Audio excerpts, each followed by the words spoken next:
یہ شریعت کے مطابق ہے. اس کا آسان معنی یہ ہے کہ پوری کی پوری امت مسلمہ اس بات کی محتاج ہے، وہ گورا ہو، کالا ہو، شہری ہو، دیہاتی ہو، عالم ہو، عامی ہو، فقیہ ہو، مفسر ہو، صحابی ہو، تابعی ہو، محدث ہو، وہ اس چیز کا پابند ہے کہ جو بھی عمل کرے گا وہ عمل شریعت کے مطابق کرے گا. اگر نماز پڑھے گا تو دیکھا جائے گا نماز شریعت کے مطابق ہے کہ نہیں ہے. اس نے روزہ رکھا، روزہ کتاب و سنت کے مطابق تھا، کہا جائے گا کہ اس کا روزہ شریعت کے مطابق ہے. لیکن پیارے پیغمبر علیہ الصلوۃ والسلام کی شخصیت، آپ کی ہستی وہ ہستی ہے کہ نبی مکرم علیہ الصلوۃ والسلام کے لیے یہ نہیں کہا جائے گا کہ نبی نے نماز پڑھی، یہ نماز شریعت کے مطابق ہے. نبی نے روزہ رکھا، یہ روزہ شریعت کے مطابق ہے. بلکہ یہ کہا جائے گا کہ جب اللہ کے نبی نماز پڑھے تو وہ نماز پڑھنا شریعت بن جائے گا. اللہ کے رسول روزہ رکھے، وہ روزہ رکھنا شریعت بن جائے گا. اللہ کے پیغمبر علیہ الصلوۃ والسلام جہاد کرے، وہ جہاد کرنا شریعت بن جائے گا. اللہ کے پیغمبر علیہ الصلوۃ والسلام لین دین کرے، آپ کا لینا اور دینا امت مسلمہ کے لیے شریعت بن جائے گا. میرے بھائیوں، میرے دوستوں، یہ مرتبہ مقام اللہ تبارک و تعالیٰ نے جناب محمد رسول اللہ صلی اللہ علیہ وسلم کو دیا ہے. ہم آج کے خطبے سے سورۃ الحجرات کی جو آیتیں ہیں وہ آپ کے سامنے بیان کریں گے، اس کو پڑھیں گے اور سمجھیں گے. سورۃ الحجرات کا مختصر اگر اس کے اوپر غور کیا جائے کہ وہ سورت ہے کہ جو سب سے پہلے ہمیں یہ سکھاتی ہے کہ اللہ کے رسول علیہ الصلوۃ والسلام کا ادب کس انداز کے اندر کیا ہے. سورۃ الحجرات وہ سورت ہے جو ہمیں یہ سکھاتی ہے کہ ایمان اور اسلام کیا ہے. سورۃ الحجرات وہ سورت ہے جو ہمیں بتاتی ہے کہ اللہ کے راستے کے اندر قتال کرنا، جہاد کرنا، وہ جہاد ہے کیا. سورۃ الحجرات مسلمانوں کے جو باہمی تعلق ہے اس تعلق کو بیان کرتی ہے. انشاءاللہ ہم آج سے اس سلسلہ کو شروع کریں گے اور سورۃ الحجرات کی آیتیں، اس کا ترجمہ، اس کی تفہیم، اس کی تفسیر، اس کا معنی وہ آپ کے سامنے رکھیں گے. اللہ تبارک و تعالیٰ سے یہ دعا ہے کہ رب العالمین مجھے صحیح معنی میں کتاب و سنت کو بیان کرنے کا اور اس پر عمل کرنے کی توفیق عطا فرمائے. آپ بھائیوں کو دل جمی سے سننے کی اور اس پر عمل کرنے کی توفیق عطا فرمائے. میرے بھائیوں، میرے دوستوں، یہ جو سورۃ الحجرات ہے 18 آیات کے اوپر مشتمل یہ ایک چھوٹی سی سورت ہے. اس سورہ مبارکہ کا جو نزول ہے وہ مدینہ المنورہ کے اندر ہوا، جس کی نسبت سے اس سورت کو مدنی سورت کہا جاتا ہے. سورۃ الحجرات یہ حجرۃ کی جمع ہے. جو لفظ حجرات ہے یہ حجرۃ کی جمع ہے، اور حجرۃ کا معنی ہوتا ہے کہ کوئی گھر یا کوئی کمرہ، جسے ہم کہتے ہیں کہ بھئی یہ ایک حجرہ ہے، ایک چھوٹا گھر. رسول اللہ صلی اللہ علیہ وسلم آپ کے مسجد نبوی کے ساتھ ایک وقت میں 7 حجرات کے اللہ کے نبی علیہ السلام کے جو حجرے تھے ان حجروں کا تذکرہ اس سورہ مبارکہ کے اندر انشاءاللہ ہو. اس سورہ مبارکہ وہ سورت ہے کہ اس سورت میں 5 آیتیں ایسی ہیں کہ جس کی شروعات ہوتی ہے یا ایھا الذین آمنوا سے. یا ایھا الذین آمنوا قرآن مجید فرقان حمید میں اللہ تبارک و تعالی جب اپنے بندوں سے خطاب فرماتے ہیں تو کبھی تو اللہ رب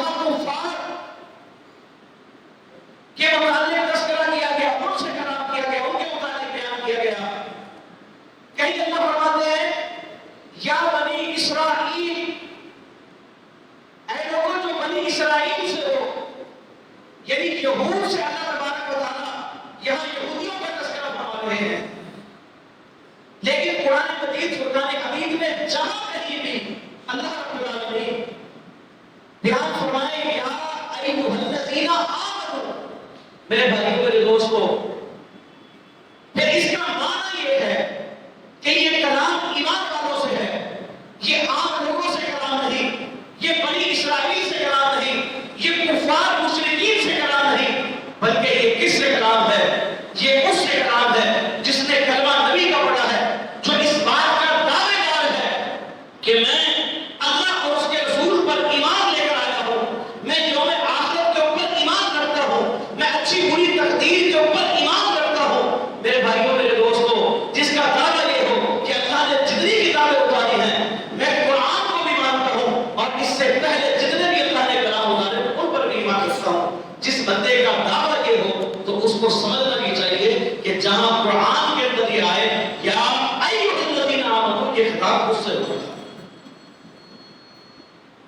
اسی لیے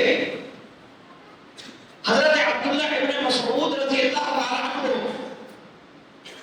آپ بیان کیا کرتے تھے کہ قرآن مجید فرقان حمید میں جب کبھی یا ایھا الذین آمنوا اس انداز سے گفتگو ہو تو ایک ایمان والے کو چاہیے کہ وہ اپنے کان ان آیتوں کی طرف لگا دے، اس لیے کہ یا تو اللہ تبارک و تعالی کسی عمل کے کرنے کا حکم دے گے یا اللہ رب العالمین کسی کام سے روک دے۔ جیسے اللہ قرآن فرماتے ہیں یا ایھا الذین آمنوا کتب علیکم الصیام، ایمان والوں تم پر رمضان کے روزے فرض کر دیے گئے، یہ حکم ہوا ہے۔ کہیں اللہ فرماتے ہیں یا ایھا الذین آمنوا اطیعوا اللہ واطیعوا الرسول، ایمان والو اللہ کی اطاعت کرو، اس کے رسول کی اطاعت کرو۔ یا ایھا الذین آمنوا ادخلوا فی السلم کافۃ، ایمان والو پورے کے پورے دین اسلام کے اندر داخل ہو جاؤ۔ یعنی ان آیات کا کیا معنی ہے کہ اللہ رب العالمین حکم فرما رہے ہیں، آرڈر دے رہے ہیں، روزے تم پر فرض ہیں، کتاب تم پر فرض ہے، پورے کے پورے اسلام میں تم داخل ہو جاؤ، اللہ اور اس کے رسول کی فرما برداری تم کرو۔ ایک تو یہ ہے کہ کسی بات کا حکم دیا جائے، اور دوسرا یہ ہے کہ اللہ تبارک و تعالی کسی کام کے کرنے سے منع فرما دیں گے، جیسے اللہ نے سورۃ الحجرات کے اندر بیان فرمایا یا ایھا الذین آمنوا، جو پہلی آیت ہے یا ایھا الذین آمنوا لا تقدموا بین یدی اللہ ورسولہ واتقوا اللہ، فرمایا اے ایمان والو اللہ اور اس کے رسول سے آگے بڑھو، واتقوا اللہ، اور اللہ سے ڈرو۔ میرے بھائیوں میرے دوستوں، سورۃ الحجرات کی جو یہ پہلی آیت ہے، اس پہلی آیت میں میرے بھائیوں میرے دوستوں دو قسم کے لوگ ہیں، دو قسم کے لوگ۔ ایک بندہ وہ ہے جو اللہ اور اس کے رسول کا فرما بردار ہے، یاد رکھیے جو اللہ اور اس کے رسول کا فرما بردار ہے وہ کبھی بھی اللہ اور رسول سے آگے نہیں بڑھ سکتا، اور جو بندہ فرما بردار نہ ہو، کہیں بات مان لی سمجھ آ گئی، کہیں نہ مانی، کسی بات پر عمل کر لیا کسی پہ نہ کیا، میرے بھائیوں میرے دوستوں جو بندہ فرمان برداری سے باہر نکل جائے، چاہے قول کے ذریعے سے چاہے عمل کے ذریعے سے، اصل میں یہ وہ شخص ہے جو اللہ اور رسول سے آگے بڑھنے کی کوشش کرے۔ دین اسلام اگر اس کا بغور مطالعہ کریں تو آپ کو ایک اہم نقطہ یہ سمجھ آئے گا کہ پورا کا پورا دین یہ اللہ کے رسول علیہ السلام کی اطاعت اور اتباع کا نام ہے۔ پورا کا پورا دین اللہ کے پیغمبر علیہ السلام کے راستے کے اوپر چلنے کا نام ہے۔ قرآن مجید فرقان حمید میں اللہ تبارک و تعالیٰ نے کئی ایک انداز سے اس بات کو بیان فرمایا۔ کہیں اللہ فرماتے ہیں لقد کان لکم فی رسول اللہ اسوۃ حسنہ، فرمایا تمہارے لیے پیارے پیغمبر علیہ السلام کی زندگی کے اندر بہترین اسوہ ہے۔ کیا معنی اس آیت کا؟ اللہ کے نبی علیہ السلام کی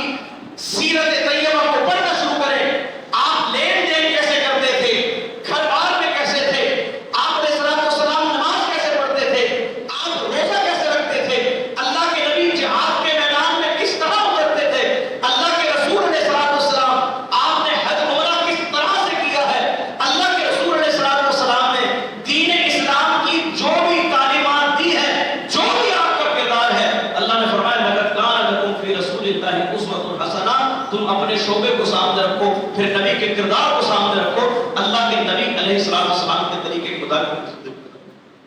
اللہ تبارک و تعالیٰ قرآن مجید فرقان حمید میں فرماتے ہیں اتبعوا ما انزل الیکم من ربکم ولا تتبعوا من دونہ اولیاء، فرمایا پیروی کرو اس چیز کی جو تمہارے رب نے نازل کی ہے، یعنی قرآن اور سنت کی، قرآن اور حدیث کی، فرمایا پیروی کرو جو تمہارے رب نے نازل کیا ہے، ولا تتبعوا من دونہ اولیاء، اور اپنے اولیاء کے، اپنے دوستوں کے، اپنے پیروں کے، اپنے فقیروں کے،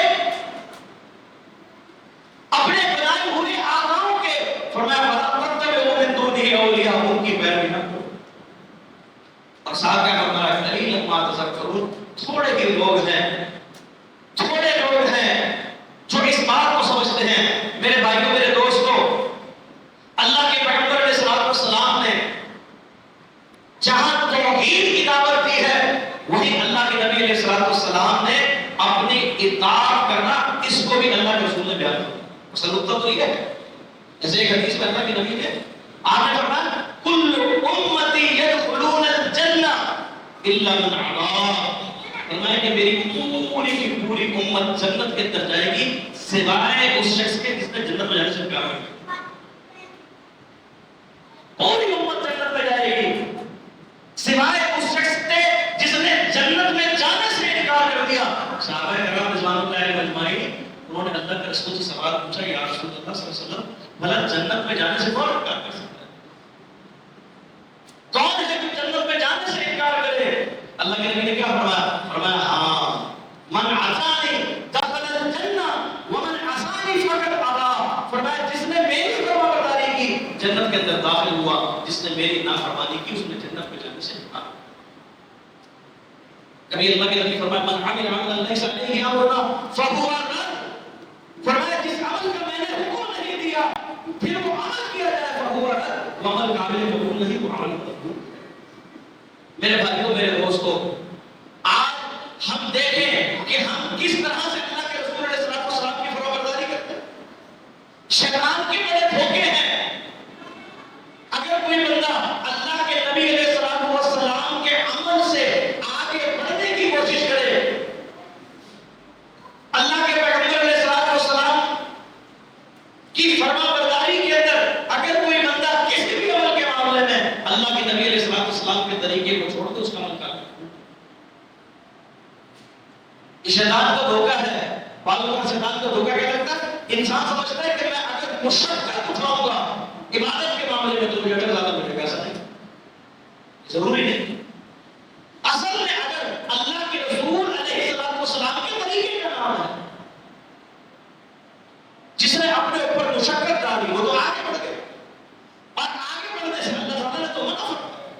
آپ اندازہ کریں، امام مالک رحمہ اللہ علیہ کے پاس ایک دن ایک شخص آیا، اس نے آ کر کہا کہ امام صاحب میں عمرے پر جانا چاہتا ہوں، حج پر جانا چاہتا ہوں، عمرے پر جانا چاہتا ہوں، مجھے یہ بتائیے کہ میں احرام کہاں سے باندھوں؟ کیا فیصلہ ہے آپ کا؟ اب مدینہ المنورہ میں کھڑا ہے، جو بندہ مدینہ المنورہ کے اندر ہو اور عمرے کی نیت کرے، عمرہ کرنا چاہے، تو اس کے لیے جو میقات ہے وہ میقات کیا ہے؟ ذوالحلیفہ۔ یہ ایک مقام کا نام تھا۔ امام مالک رحمہ اللہ علیہ آپ نے فرمایا کہ بھائی اگر آپ عمرہ کرنا چاہتے ہیں تو آپ کو ذوالحلیفہ مقام پر جا کر احرام باندھنا چاہیے اور وہاں سے عمرے کی نیت کرنی چاہیے۔ میرا ارادہ کیا ہے؟ اس نے کہا میں یہ چاہتا ہوں، میری یہ خواہش ہے کہ میں احرام مسجد النبوی سے باندھوں، مسجد النبوی سے باندھوں اور یہاں سے عمرے کی نیت کر کے جاؤں۔ میں اس کو بیکار کرنا چاہتا ہوں، یہاں سے عمرہ کرنا چاہتا ہوں۔ اب یہاں رک کر ایک بات سمجھیے، جو ذوالحلیفہ مقام ہے اس مقام کی فضیلت کو پڑھنا شروع کرو، قرآن کا مطالعہ کرو، حدیث کا مطالعہ کرو۔ قرآن اور حدیث میں آپ کو اس کی اگر کوئی فضیلت ملے گی تو ایک ملے گی، وہ کیا فضیلت ہے کہ رسول اللہ صلی اللہ علیہ وسلم نے وہاں سے احرام بس نکالا، آپ نے وہاں سے احرام باندھا، اللہ عمرہ وہاں سے عمرے کی نیت کی اور اللہ کے نبی مکہ کی پانا. آپ کے ساتھ صحابہ نے بھی وہاں سے احرام باندھا آپ کی اطاعت کے. دوسری طرف اگر مسجد نبوی کی بات کی جائے تو مسجد نبوی سے کتنی فضیلت ہے. روئے زمین کے اوپر اللہ کے نبی کے حدیث سے آپ نے فرمایا 3 مسجدیں ایسی ہیں، 3 مسجدیں جس کی طرف بندہ نیت کر کے جائے، سفر کرے اس نیت کے ساتھ کہ میں ان مسجدوں کی زیارت کرنا چاہتا ہوں. 3 مسجدیں کون سی؟ ایک ہے مسجد الحرام مکہ المکرمہ، دوسری مسجد مسجد نبوی، تیسری مسجد مسجد اقصی. اس شخص نے کہا کہ میں مسجد النبوی سے احرام باندھنا چاہتا ہوں. تو امام مالک نے کہا کہ یہ درست نہیں ہے. اس نے آگے سے کہا اچھا میری خواہش یہ ہے کہ میں مسجد نبوی سے رسول اللہ صلی اللہ علیہ وسلم کی قبر مبارک کے پاس وہاں سے احرام باندھ کر عمرے کی نیت کروں. اب نبی صلی اللہ علیہ وسلم کے روضے کی فضیلت ہے. بظاہر دیکھا جائے مسجد نبوی سے مانگنا چاہتا ہے یہ تو اچھی ہے. اور ذوالحلیفہ مقام اور مسجد نبوی اس مقام کا اگر فاصلہ دیکھا جائے تو پہلے مسجد نبوی ہے کہ مدینہ کے اندر کھڑا ہے. یہ تو راستے کے اندر مقام ہے، کوئی 12 14 15 16 کلومیٹر باہر جانا پڑے گا. جب مکہ کی طرف نکلے گا تو یہ 15 16 کلومیٹر زیادہ فاصلہ بھی نہیں. امام مالک رحمہ اللہ علیہ نے پھر وہاں پر ایک بات اس کو بیان کی اور یہ بات ہم سب کے لیے مشعل ہے. امام مالک نے کیا فرمایا؟ امام مالک رحمہ اللہ فرماتے ہیں ایو فتنۃ اعظم من ان ترى انك سبقت الى فضیلۃ کثر عنها رسول اللہ صلی اللہ علیہ وسلم. پہلے امام مالک نے کہا تھا کہ مجھے ڈر ہے کہ تو اپنے اس عمل کی وجہ سے فتنہ کے اندر مبتلا ہو جائے. اس نے آگے سے کہا تھا میں نبی کی قبر کے پاس احرام باندھوں گا، یہاں سے نکال، یہاں سے میں عمرے کی نیت کروں گا، نبی کی قبر کے پاس کھڑا ہو کر مسجد نبوی کے اندر اگر میں یہاں سے نیت کرتا ہوا عمرے کے لیے نکل رہا ہوں، احرام باندھ رہا ہوں، تو اس کے اندر کیا ہے؟ تمام ہے. کیا بندہ اس سے فکر میں آئے گا؟ اس سے کیسے فکر میں اتنا ہو سکتا ہے؟ اللہ اکبر کبیرہ. امام مالک نے فرمایا بھائی اصل میں سب سے بڑا فتنہ یہ ہے کہ تو محمد الرسول اللہ صلی اللہ علیہ وسلم کے اوپر سبقت لے جانا چاہتا ہے. تو وہ عمل کرنا چاہتا ہے جس سے اللہ کے نبی قاصر رہ گئے. اللہ کے نبی بھی مسجد النبوی کے اندر موجود تھے، اللہ کے رسول نے یہ عمل نہیں کیا اور تجھے لگتا ہے کہ میں یہ عمل کروں یہاں سے احرام باندھوں. وہ اللہ کے رسول پر سبقت لینا ڈالتا ہے. اللہ کے رسول صلی اللہ علیہ وسلم جس عمل کو اللہ کے نبی نے نہیں کیا تو سمجھتا ہے کہ میں اس عمل کو کر لوں گا. اس سے بڑھ کر کوئی فتنہ ہو سکتا.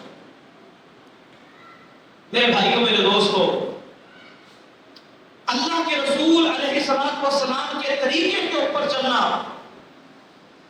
اللہ کے نبی علیہ السلام کی فرما برداری کرنا یہ اصل میں غیرت ایمانی ہے. جو بندہ اللہ کے رسول صلی اللہ علیہ وسلم کے طریقے کے اوپر نہ چلے، اپنی خواہشات کو مقدم رکھے، سبقت لگانے کی کوشش کرے، اگرچہ اپنے اوپر مشقت کو اٹھا لے اور وہ یہ سمجھتا ہو کہ اس مشقت کو اٹھانے کے بعد اللہ اکبر کبیرہ مجھے اجر زیادہ مل جائے گا. میرے بھائیوں میرے دوستو، جو بندہ اللہ کے رسول علیہ السلام کے طریقے سے ہٹ گیا اصل میں فطرے کے مبتلا تو فطرے میں مبتلا ہو گیا ہے. قرآن مجید فرقان حمید میں اللہ تبارک و تعالیٰ نے فارمولہ دیا. ہمارے یہاں تو جب یہ بات کرتے ہیں نا اطیعوا اللہ واطیعوا الرسول لقد کان لکم فی رسول اللہ اسوۃ حسنہ، اس سے مراد اللہ کے پیغمبر علیہ السلام کا کیا ہوا ہر عمل وہ ان آیات کے اندر داخل ہے. اللہ رب العالمین نے جو فرمایا ما آتاکم الرسول فخذوہ وما نہاکم عنہ فانتہوا، جو کچھ تم کو رسول دیتے ہیں وہ لے لو، جس سے روکتے ہیں اس سے بات کرو. بس اوقات انسان مصلیت کے نام پر اپنے ایمان کا سودا کر دیتا ہے. میرے بھائیوں میرے دوستو یاد رکھیے یہ جو مصلیت بھی ہے اصل میں یہ کتاب و سنت کی بات آتا ہے. عبداللہ بن عمر رضی اللہ تعالیٰ عنہ صحیح بخاری میں آتا ہے عورتوں کو منع مت کرو الی المساجد باللیل، اگر وہ رات کے اندر بھی من خروج الی المساجد باللیل، رات کے اندر مسجد جانے کے تم سے اجازت مانگو کو منع مت کرو. عشاء کی نماز کے لیے اجازت مت کرو. عبداللہ بن عمر کے بیٹے نے کیا کہا؟ اس نے کہا آپ کا زمانہ اور تھا، ہم تو روکے، زمانہ بدل گیا، جیسے زمانے کو زمانہ بدل گیا، پرانی بات ہے، قدیم ہے نہیں۔ زمانہ کتنا بدل جائے قرآن و سنت نہیں بدلتا۔ کہا وہ بات وہ دن کچھ اور تھے، اب زمانہ تبدیل ہو چکا ہے۔ ہم اپنی عورتوں کو مسجد جانے کی اجازت مانگیں گی، ہم تو روکیں گے۔ میرے بھائیوں میرے دوستوں، اس سے بخاری کی حدیث ہے، جاؤ مسند احمد کے اندر اٹھا کر دیکھو کیا کہا۔ عبداللہ بن عمر رضی اللہ تعالیٰ عنہ نے اپنے بیٹے کو سینے پر ایک ضرب لگائی، دھکا مارا، زوردار ضرب لگائی، اور اس کو کہا کہ مجھے اللہ کے رسول کی حدیث پڑھ کر سناتا ہوں، تو آگے سے کہتا اللہ کے نبی کی حدیث کے خلاف کرتا ہے، جاؤ میں تم سے کلام نہیں کروں گا۔ میرے بھائیوں میرے دوستوں، امام احمد ابن حنبل نے نقل فرمایا عبداللہ بن عمر رضی اللہ تعالیٰ عنہ اپنے بیٹے سے اس بات کے اوپر ناراض ہوئے، خفا ہوئے، اور کلام نہ کیا، کلام کرنا چھوڑ دیا۔ کس بات پر؟ تجھے اللہ کے رسول کی حدیث سناتے ہیں، تو حدیث کے خلاف کرے گا، اور بوانی توحد اللہ کے نبی علیہ السلام کی مخالفت کرے گا، جو نبی کی مخالفت کرے گا اس کے خلاف۔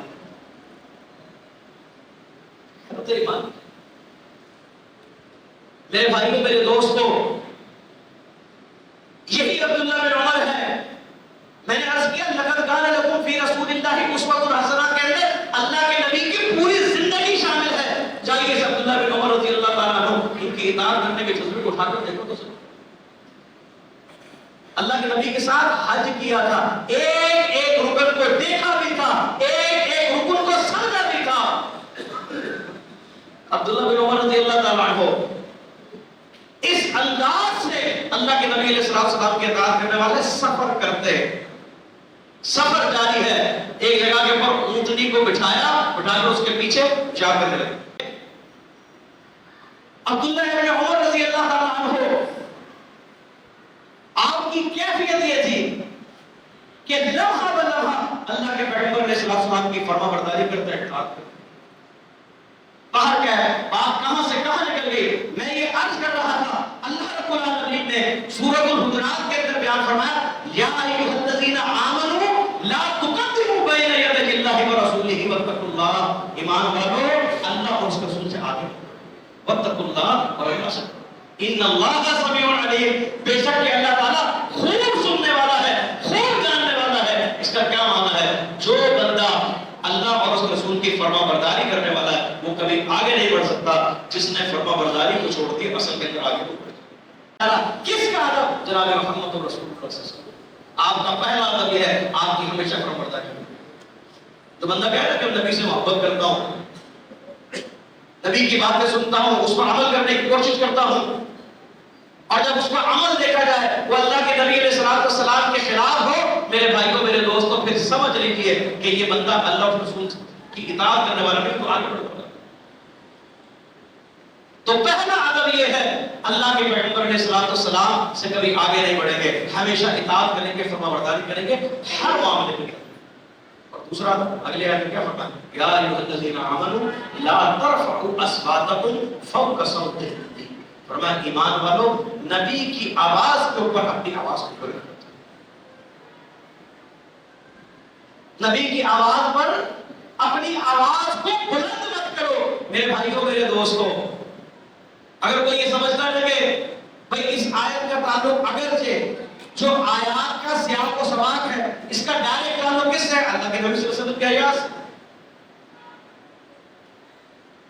اب نبی دنیا کے اندر نہیں، جنت الفردوس میں الوسیلہ مقام پر، اللہ کے نبی دنیا میں تو نہیں ہے، تو پھر اس آیت کا معنی کیا ہے؟ اس کے کئی ایک معنی پھر مفسرین نے بیان کیے ہیں، اس کے اوپر آج بھی عمل۔